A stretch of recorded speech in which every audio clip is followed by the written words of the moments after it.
অতি রূপসী একজন কন্যাকে এই নীল নদের মাঝখানে জবাই দেওয়া হয়, তাহলে এই নদীতে পানি আসে, এটা আমাদের বহুল প্রচলিত একটি প্রথা।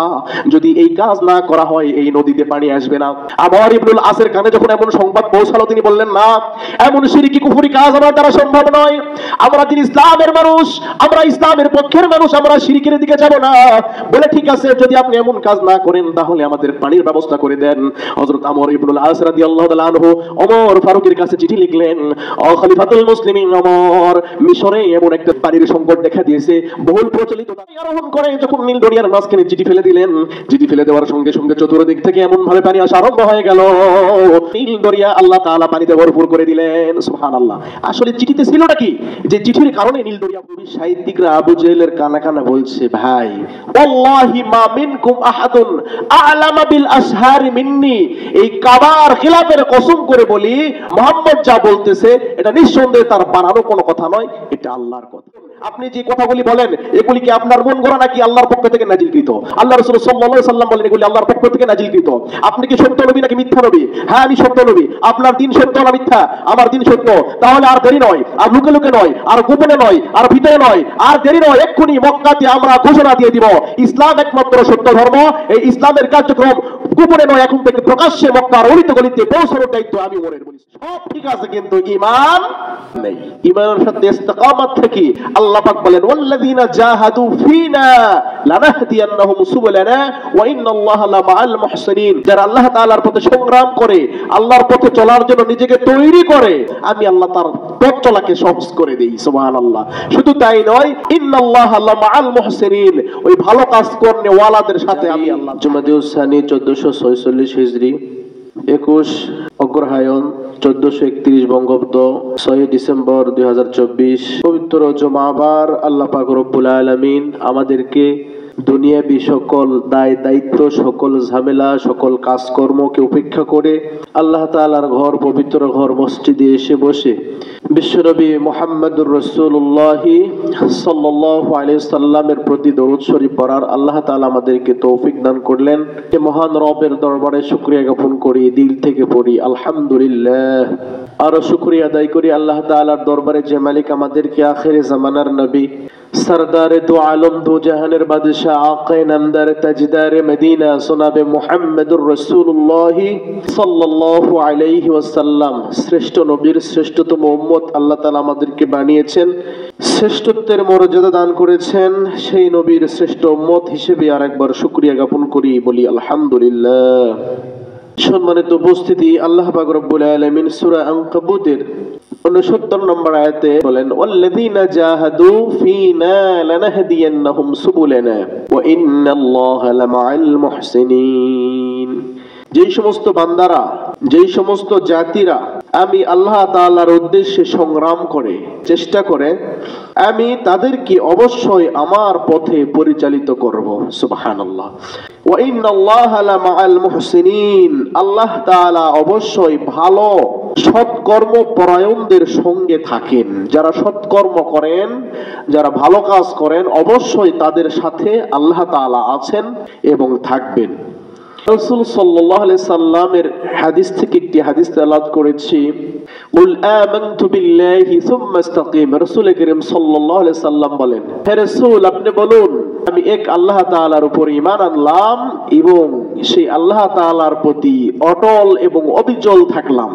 ঈমান আনার পরে আল্লাহ তাআলার পথে অবিচল, অটল, সীসা ঢালা প্রাচীরের মতো যেমন ঈমান এনেছিলেন সাহাবায়ে কেরাম, রাসূলের যুগের মানুষ, কাছের যুগের মানুষ, যেমন ঈমান এনেছিলেন চার মাযহাবের ইমাম, যেমন এনেছিলেন চার তরিকার মুরব্বী, যেমন ওলি আউলিয়া গাউস কুতুব, তারা যেমন ঈমান এনেছিলেন, এমন মজবুত এবং শক্ত ঈমান আমাদেরকেও আনতে হবে। এবং আল্লাহ রাসূল সেটাই বলেন, এমন ঈমান আনো যে ঈমানের উপরে তোমরা ইস্তেকামত থাকো, আল্লাহ তাআলার প্রতি সন্তুষ্ট থাকো, খুশি থাকো এবং আল্লাহর ফয়সালাকে মেনে নাও, আল্লাহ তাআলার প্রতি কঠোরভাবে, শক্তভাবে বিশ্বাস স্থাপন করো।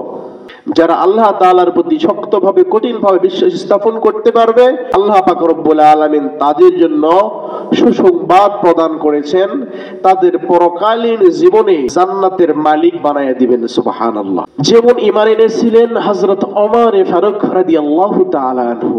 তিনার ঈমান কেমন মজবুত, আবু জেহেল ঘোষণা করলেন মক্কাতে যখন আল্লাহ রাসূল সাল্লাল্লাহু আলাইহি সাল্লাম গোপনে গোপনে ইসলামের দাওয়াত প্রচার প্রসারে ব্যস্ত ছিলেন, একান্ত গোপনে, প্রকাশ্যে নয়। কারণ প্রকাশ্যে যদি ইসলামের দাওয়াত দেয় রাসূলকে প্রকাশ্যে হত্যা করবে। এই জন্য রাসূল সাল্লাল্লাহু আলাইহি সাল্লাম গোপনে গোপনে ইসলামের দাওয়াত দিচ্ছিলেন। প্রায় 35 থেকে 40 জন ইতিমধ্যে ইসলাম গ্রহণ করে ফেলেছে, এখনো প্রকাশ হয় নাই। কিন্তু মক্কার বড় বড় লিডাররা, বড় বড় নেতারা তারা জেনেছেন যে নবী মুহাম্মদ সাল্লাল্লাহু আলাইহি সাল্লাম গোপনে গোপনে ঈমানের ইসলামের দাওয়াত দিয়ে, কালেমার দাওয়াত দিয়ে সে আমাদের ধর্ম থেকে ফারেক করে সে তার ধর্মের প্রতি আকৃষ্ট করতেছে। এবং সে এমন একজন মানুষ মুহাম্মদ যার কথা একবার শুনলে, যার নাজিলকৃত ওহী একবার শুনলে মানুষ দলে দলে দলে দলে তার দিকে পাগল পারা হয়ে ছুটে যায়।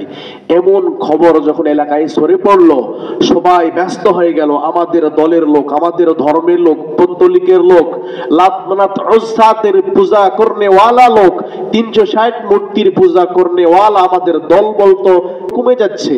তাহলে মুহাম্মদ সাল্লাল্লাহু আলাইহি সাল্লামকে ঠেকাতে হবে যেভাবেই হোক। ইতিমধ্যে আবু জেহেল ঘোষণা করলেন, এই মজলিসে আমি ঘোষণা করলাম যে ব্যক্তি মুহাম্মদ সাল্লাল্লাহু আলাইহি সাল্লামের মাথাকে আমার সামনে হাজির করে দিবে, আমার 100 লাল উট এবং স্বর্ণ মুদ্রা তার জন্য পুরস্কার হিসেবে ঘোষণা করলাম। পুরস্কারের ঘোষণা দেওয়ার সঙ্গে সঙ্গে মুহাম্মদ সাল্লাল্লাহু আলাইহি সাল্লাম মাথা কাটার জন্য কে দাঁড়াবে, কে এমন প্রস্তুতি নিবে, কেউ সাহস পাচ্ছিলেন না। হযরত ওমর ফারুক রাদিয়াল্লাহু তাআলা আনহু দাঁড়ায় গেলেন। তিনি বললেন, আপনি 100 লাল উট প্রস্তুত রাখেন, আমি মুহাম্মদের মাথা আপনার সামনে হাজির করার জন্য রেডি হয়ে যাচ্ছি। তিনি নাঙ্গা খোলা তরবারি নিয়ে রেডি হয়ে চলে গেলেন। চলছেন মুহাম্মদের মাথা কাটার জন্য। রাস্তার মধ্যে বনু জাহারা গোত্রের একজন লোক তাকে থামাইলেন, দাঁড়াও ওমর, কোথায় যাচ্ছ তুমি? আমি যাচ্ছি মুহাম্মদ সাল্লাল্লাহু আলাইহি সাল্লামের মাথা কাটার জন্য। কেন? সে আমাদের ধর্মের লোকজন তার ধর্মের দিকে নিয়ে চলে যাচ্ছে, এখন তাকে তো আর দুনিয়ায় রাখা যাবে না। মুহাম্মদের মাথা কাটার আগে তুমি তোমার বোন ভগ্নিপতির বাড়িতে আগে খবর নাও যে তারা কি অবস্থায় আছে।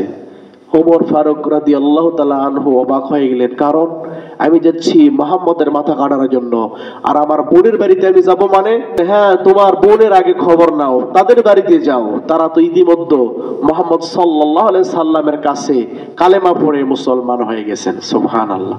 হযরত ওমর ফারুক রাদিয়াল্লাহু তাআলা আনহু বনু জাহারা গোত্রের লোকের কথা শুনে ভগ্নিপতি সাঈদ রাদিয়াল্লাহু তাআলা আনহু এবং তার বোন ফাতেমা রাদিয়াল্লাহু তাআলা আনহার বাড়িতে রওনা করলেন। বাড়ির দরজায় গিয়ে নক করলেন, দরজা খোলা হচ্ছিল না, একটু বিলম্ব হচ্ছিল। ঘরের ভিতর থেকে গুনগুন আওয়াজ আসছিল। ঘরের ভিতরে হযরত খাব্বাব রাদিয়াল্লাহু তাআলা আনহু, তিনি ছিলেন কারিহুল কোরআন, কোরআনের বিশুদ্ধ এবং শুদ্ধ সুন্দর লেখানে তেলাওয়াত করনেওয়ালা একজন সাহাবী। বোন ভগ্নিপতিকে কোরআন বিশুদ্ধভাবে তেলাওয়াত শিক্ষা দিচ্ছেন হযরত খাব্বাব রাদিয়াল্লাহু তাআলা আনহু। ওমর রাদিয়াল্লাহু তাআলা আনহুর আশার কথা টের পেয়ে খাব্বাব গোপন একটা কক্ষে, গোপন একটা ঘরে নিজেকে লুকিয়ে ফেললেন এবং ঘর খুলে দেওয়া হলো। সর্বপ্রথম ওমর ফারুক রাদিয়াল্লাহু তাআলা আনহু বললেন, তোমরা এতক্ষণ ঘরের ভিতরে কি বলছিলে, কি যেন বলছিলে, গুনগুন করে বলো আর একবার, কি যেন বলছিলে? ফাতেমা বলছিল, ভাই ওমর, তোমাদের ধর্মের বাহিরে কোনো সত্য ভালো ধর্ম থাকলে আমরা কি সেটা মানবো না? ওমর রাদিয়াল্লাহু তাআলা রাগ করে তাকে আঘাত করা আরম্ভ করলেন। তার ভগ্নিপতির 2 পায়ে এমন আঘাত করলেন, রক্তাক্ত করে দিলেন। এক পর্যায়ে তার বোন যখন তার নিজ স্বামীকে বাঁচানোর জন্য আসলেন, তখন ওমর রাগ করে তার বোনের 2 গালে এমন জোরে মারছিলেন, মারতে মারতে পুরা চেহারা, পুরা শরীর রক্তে রক্তাক্ত করে ফেললেন 2 জনকেই। 2 জনের রক্তাক্ত শরীর দেখে, 2 জনের রক্তাক্ত শরীর দেখে ওমরের ভিতরে একটু আঘাত লেগেছে। ওমরের ভিতরে একটু মায়া লেগে গেছে, আমার নিজের বোন ভগ্নিপতিকে মারতেছি, তারপরেও তারা কোরআন ছাড়তেছে না, তারপরেও তারা নবীর কথা ছাড়তেছে না, তারপরেও তারা জবানে উচ্চ স্বরে বলতেছিল আশহাদু আল্লা ইলাহা ইল্লাল্লাহ ওয়া আশহাদু আন্না মুহাম্মাদুর রাসূলুল্লাহ সাল্লাল্লাহু আলাইহি ওয়াসাল্লাম। তারা কালেমায়ে শাহাদাত পড়ছিলেন। তার বোনের রক্তাক্ত শরীর দেখে ভিতরে মায়া লেগে গেছে এবং বললেন, বোন আমার একটা প্রশ্ন, তুমি একটু আগে কি পড়ছিলে? যদি আমাকে একটু পড়ে শোনাতে আমি একটু বুঝতাম, দেখতাম আসলে এই ধর্মটা সত্যি নাকি মিথ্যা। এর পূর্বে উমরের কোনোদিন যাচাই বাছাই করার সময় হয় নাই, সুযোগ হয় নাই। আসলে কি এই কোরআন আল্লাহর পক্ষ থেকে নাজিলকৃত নাকি মুহাম্মদ সাল্লাল্লাহু আলাইহি সাল্লাম তিনি নিজে নিজে আবৃত্তি করে নিজে নিজে তৈরি করে এটা লিখে লিখে মানুষকে শেখায়? যাচাই বাছাই করার সময় সুযোগ হয় নাই। ইতিমধ্যে তার বোন বলছে, আপনি নাপাক, আপনি মুশরিক, আপনি এখন গোসল করবেন তারপরে তেলাওয়াত করবেন।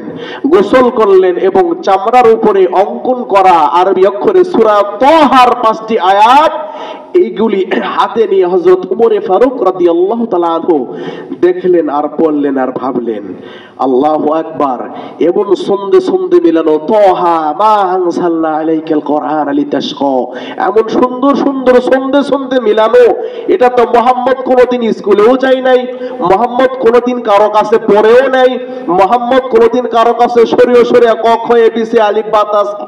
মুহাম্মদের তো পৃথিবীতে কেউ শিক্ষক নাই, মুহাম্মদের শিক্ষক আহকামুল হাকিমিন রব্বুল আলামিন। জোরে জোরে বলি সুবহানাল্লাহ। স্বয়ং আমার আল্লাহ নবীর শিক্ষক, বলি সুবহানাল্লাহ। তিনি যে পড়া পড়তেছেন এটা নিঃসন্দেহে সাধারণ কোন মানুষের তৈরি নয়, এটা আসমান থেকে নাজিলকৃত আল কোরআনুল কারীম, মহাসত্য, বলি সুবহানাল্লাহ। তিনি পড়ে অবাক হয়ে গেলেন। ইতিমধ্যে খাব্বাব রাদিয়াল্লাহু তাআলা আনহু যে গোপন কক্ষে ঢুকেছিলেন তিনি বাইরে হয়ে আসলেন, ওমরকে বুকে জড়িয়ে ধরলেন আর বললেন, আমি নিঃসন্দেহে প্রকাশ করতে চাই, গতকালকে কাবার চত্বরে আমার নবী মুহাম্মদ সাল্লাল্লাহু আলাইহি সাল্লাম আল্লাহর কাছে দুইটা হাত তুলে দোয়া করেছিলেন, আল্লাহ এই ইসলামের জন্য, এই দ্বীনের জন্য হয় আবু জেহেলকে আপনি হেদায়েত দান করেন, না হয় ওমরকে হেদায়েত দান করেন, এই দুইজনের যে কোনো একজনকে হেদায়েত দান করেন এবং ইসলামকে শক্তিশালী করে দেন। সুবহানাল্লাহ।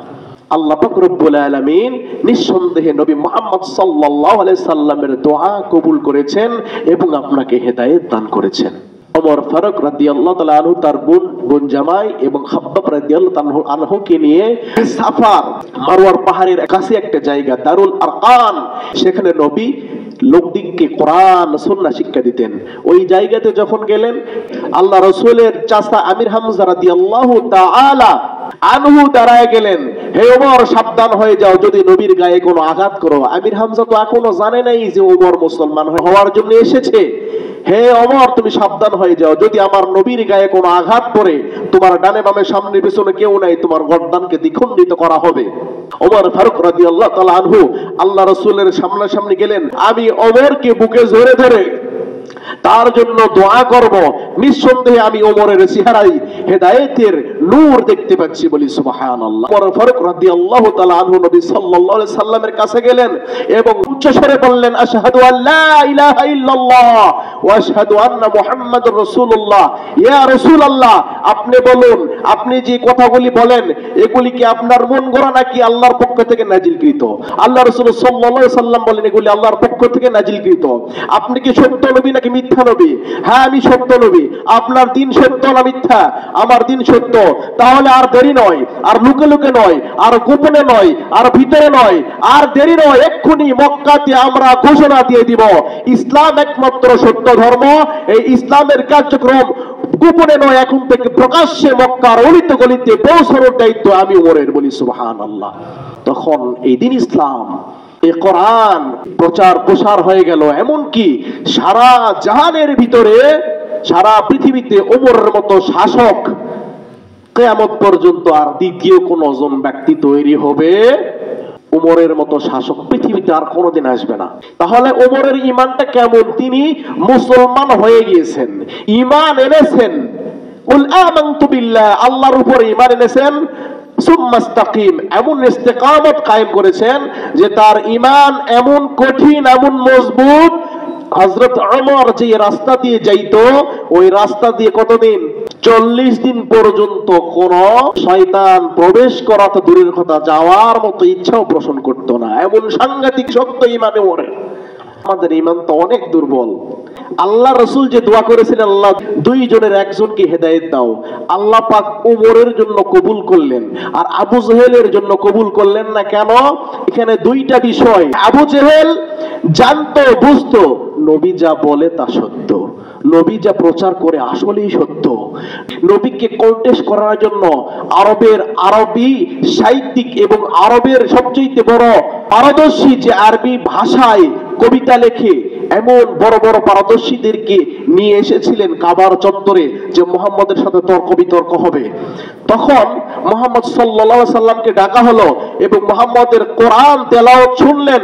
আরবের বড় বড় কবিরা, সাহিত্যিকরা যখন মুহাম্মদের এমন তেলাওয়াত শুনলেন, শোনার পরে কাবা ঘরে হাত দিয়ে ওই কবি সাহিত্যিকরা আবু জেহেলের কানে কানে বলছে, ভাই ওয়াল্লাহি মা মিনকুম আহাদুন আ'লামা বিল আসহারি মিন্নি, এই কাবার খিলাফের কসম করে বলি, মুহাম্মদ যা বলতেছে এটা নিঃসন্দেহে তার বানানো কোনো কথা নয়, এটা আল্লাহর কথা। সুবহানাল্লাহ। বড় বড় সাহিত্যিক কবিরা সেখানে ফেল হয়ে গেছেন। আমার নবীর কাছে, আমার নবী যে সত্য, কোরআন যে সত্য, এটা আবু জেহেল জেনে বুঝে দুশমনি করেছিলেন, আর ওমর জানতেন না, না শুনে, না জেনে, না বুঝে সূরা তোহা দেখার তৌফিক আল্লাহ দান করেছেন। এই প্রথমবার নবীর সামনাসামনি যাওয়ার তৌফিক দান করেছেন। এই প্রথমবার নবীর সংস্পর্শে যে নবীর সাথে কথা বলার সুযোগ হয়েছেন, কোরআনের বিষয় জেনেছেন। যখনই জেনেছেন যে হ্যাঁ এটা হক, এটা সত্য, আর ছাড়েন নাই, সেটা ইস্তেকামতের সাথে ধরেছেন। জেনে শুনে দুশমনি করে নাই, বরং না জেনে দুশমনি করেছিল। জানার পরে এমন ঈমান আনলেন, তিনি প্রকাশ্যে মক্কার অলিতে গলিতে ইসলাম প্রচার শুরু করে দিলেন। সুবহানাল্লাহ। তাহলে এখন আমরা যে ঈমান এনেছি, আমরা যে জানি কোরআন সত্য, আমরা নবী পেয়েছি, মসজিদ পেয়েছি, মাদ্রাসা পেয়েছি, দ্বীন ইসলাম পেয়েছি, তারপরে আমাদের ভিতরে পরিবর্তন নেই কেন? আমাদের ঈমান ওমরের মতো ঈমান নয়, আমাদের ঈমান অত্যন্ত দুর্বল হয়ে গেছে। দুর্বল ঈমান নিয়ে আল্লাহর নৈকট্য কেমন হাসিল হবে বলেন? শক্তভাবে আঁকড়ে ধরতে হবে যে ঈমান যেন কোনোদিন এদিক ওদিক হয় না। ওমরের ঈমান কেমন ছিল? যখন মুসলমানদের হাতে আসলেন, এই মিশরের গভর্নর হিসেবে নিযুক্ত করলেন হযরত আমর ইবনুল আস রাদিয়াল্লাহু তাআলা আনহুকে। গভর্নর হিসেবে নিযুক্ত থাকাকালীন মিশরবাসীরা আমর ইবনুল আস রাদিয়াল্লাহু তাআলা আনহুকে বললেন, আমাদের নীল নদ শুকিয়ে গেছে, আমাদের ফসলাদি হচ্ছে না। আমাদের বহুল প্রচলিত একটি নিয়ম ছিল, আমাদের এই নদীতে যুবতী রূপসী একজন কন্যাকে এই নীল নদের মাঝখানে জবাই দেওয়া হয়, তাহলে এই নদীতে পানি আসে। এটা আমাদের বহুল প্রচলিত একটি প্রথা। যদি এই কাজ না করা হয়, এই নদীতে পানি আসবে না। আমর ইবনুল আসের কানে যখন এমন সংবাদ পৌঁছালো, তিনি বললেন, না, এমন শিরকি কুফরি কাজ আমার দ্বারা সম্ভব নয়। আমরা দিন ইসলামের মানুষ, আমরা ইসলামের পক্ষের মানুষ, আমরা শিরকের দিকে যাব না। বলে, ঠিক আছে, যদি আপনি এমন কাজ না করেন তাহলে আমাদের পানির ব্যবস্থা করে দেন। হযরত আমর ইবনুল আস রাদিয়াল্লাহু তাআলা আনহু ওমর ফারুকের কাছে চিঠি লিখলেন, ও খলিফাতুল মুসলিমিন ওমর, মিশরে এমন একটা দুর্ভিক্ষ দেখা দিয়েছে, পানির সংকট দেখা দিয়েছে। বহুল প্রচলিত তাদের একটা প্রথা রয়েছে, এখানে নারীকে জবাই করলে নাকি পানি আসে, তার আগে পানি আসে না। আমার উপায় কি, আমার করণীয় কি, আপনি আমাকে বুদ্ধি বাতায় দেন। এই চিঠি পাওয়ার সঙ্গে সঙ্গে আমিরুল মুমিনিন দুইটা চিঠি লিখেছেন। একটা চিঠি লিখেছেন আমর ইবনুল আসের উদ্দেশ্যে, আর একটা চিঠি লিখেছেন নীল দরিয়ার উদ্দেশ্যে। এই দুইটা চিঠি পাওয়ার পরে প্রথম চিঠি যখন পড়লেন, আমর ইবনুল আস, তোমাকে আমি আল্লাহর পক্ষ থেকে ধন্যবাদ জ্ঞাপন করি। তুমি নিজের থেকে কোনো কাজ করো নাই, তুমি আমার স্বর্ণপূর্ণ হয়েছ এবং আল্লাহর তাওহীদের রিসালাতের সাক্ষ্য দিয়েছো।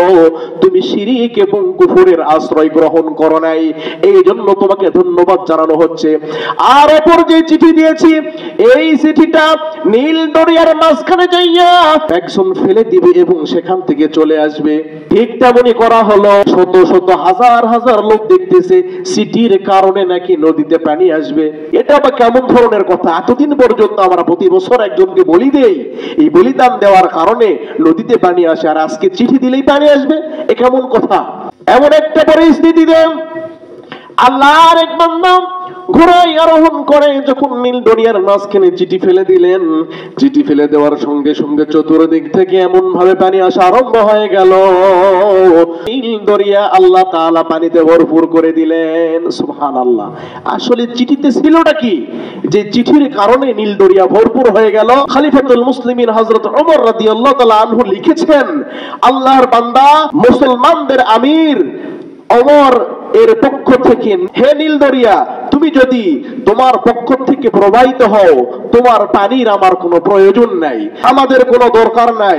আর তুমি যদি পরাক্রমশালী আল্লাহ, মহান শক্তিধর আল্লাহ তার নির্দেশে প্রবাহিত হও, তাহলে যেন এই চিঠি পাওয়ার সঙ্গে সঙ্গে তুমি ভরপুর হয়ে যাও। সুবহানাল্লাহ। এতদিন শিরিক কুফরে লিপ্ত ছিল, এখন চিঠি পাওয়ার সঙ্গে সঙ্গে এই নীল নদকে আল্লাহ তাআলার উদ্দেশ্যে চিঠি লিখলেন, আল্লাহর রহমতে আল্লাহ পাক রব্বুল আলামিন পানিতে ভরপুর করে দিলেন। ওমরের একটা চিঠির যদি এত গুণ হয়, আমরা আমাদের সামনে কোরআন, ওমরের চিঠির চেয়ে কোরআনের দাম বেশি না কম? অনেক লক্ষ কোটি বেশি। ওমরের চিঠি পাওয়ার সাথে সাথে নদীতে পানি ভরপুর হয়ে গেল, আর কোরআন আমাদের সামনে, কোরআন পড়তেছি, শুনতেছি, তেলাওয়াত করতেছি, তারাবিতে খতম করতেছি, কোরআন মাদ্রাসায় তেলাওয়াত করতেছি, শিক্ষা দীক্ষা দিচ্ছি, কিন্তু পরিবর্তন তো নাই। 1400 বছরের কোরআন কোরআনই আছে, সব ঠিক আছে, কিন্তু ঈমান নেই। আসুন আমরা ঈমানকে মজবুত করি, ঈমানকে শক্তিশালী করি, ঈমানের সাথে ইস্তেকামত থাকি। আল্লাহ পাক বলেন, ওয়াল্লাযীনা জাহাদু ফীনা লানাহদিয়ান্নাহুম সুবুলানা ওয়া ইন্নাল্লাহা লামাআল মুহসিনিন। যারা আল্লাহ তাআলার পথে সংগ্রাম করে, আল্লাহর পথে চলার জন্য নিজেকে তৈরি করে, আল্লাহ পাক বলেন আমি আল্লাহ তার পথ চলাকে সহজ করে দেই। সুবহানাল্লাহ। শুধু তাই নয়, ইন্নাল্লাহা লামাআল মুহসিনিন, ওই ভালো কাজ করনে ওয়ালাদের সাথে আমি আল্লাহ থাকি। সুবহানাল্লাহ। আল্লাহ পাক রব্বুল আলামিন আমাদেরকে মজবুত আকারে সাহাবায়ে কেরামদের নমুনায় ঈমান কে ধরে রাখার তৌফিক দান করুন। সকলে জোরে সোরে পড়ি আল্লাহুম্মা আমিন। ওয়া আখিরি দাওয়ানা আনিল হামদুলিল্লাহি রাব্বিল আলামিন ওয়া মা আলাইনা ইল্লাল বালাগ। আমরা সুন্নাত নামাজ আদায়